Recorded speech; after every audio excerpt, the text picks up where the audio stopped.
G'day guys, Clint here from E-flite. I've got a great new product to talk to you about, and it's this little Habu EDF jet.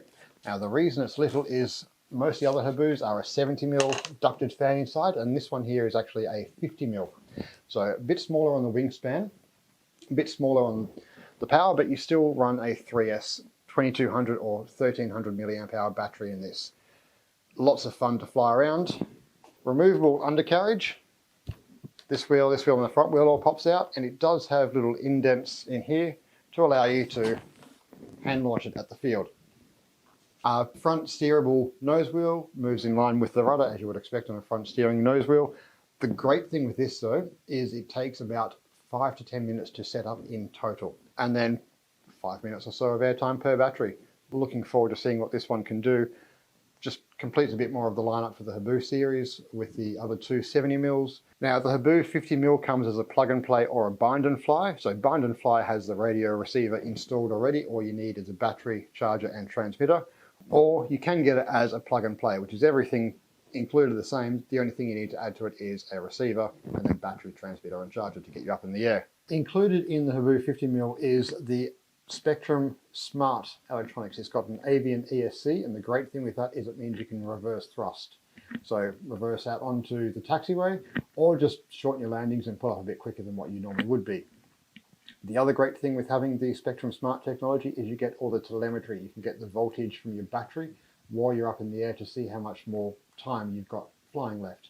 You can also get the RPMs of the EDF that's in there, as well as the signal strength from the radio and a lot of other neat, nifty information. It does have safe technology to allow you to use this as your first jet experience, going through from beginner to intermediate modes.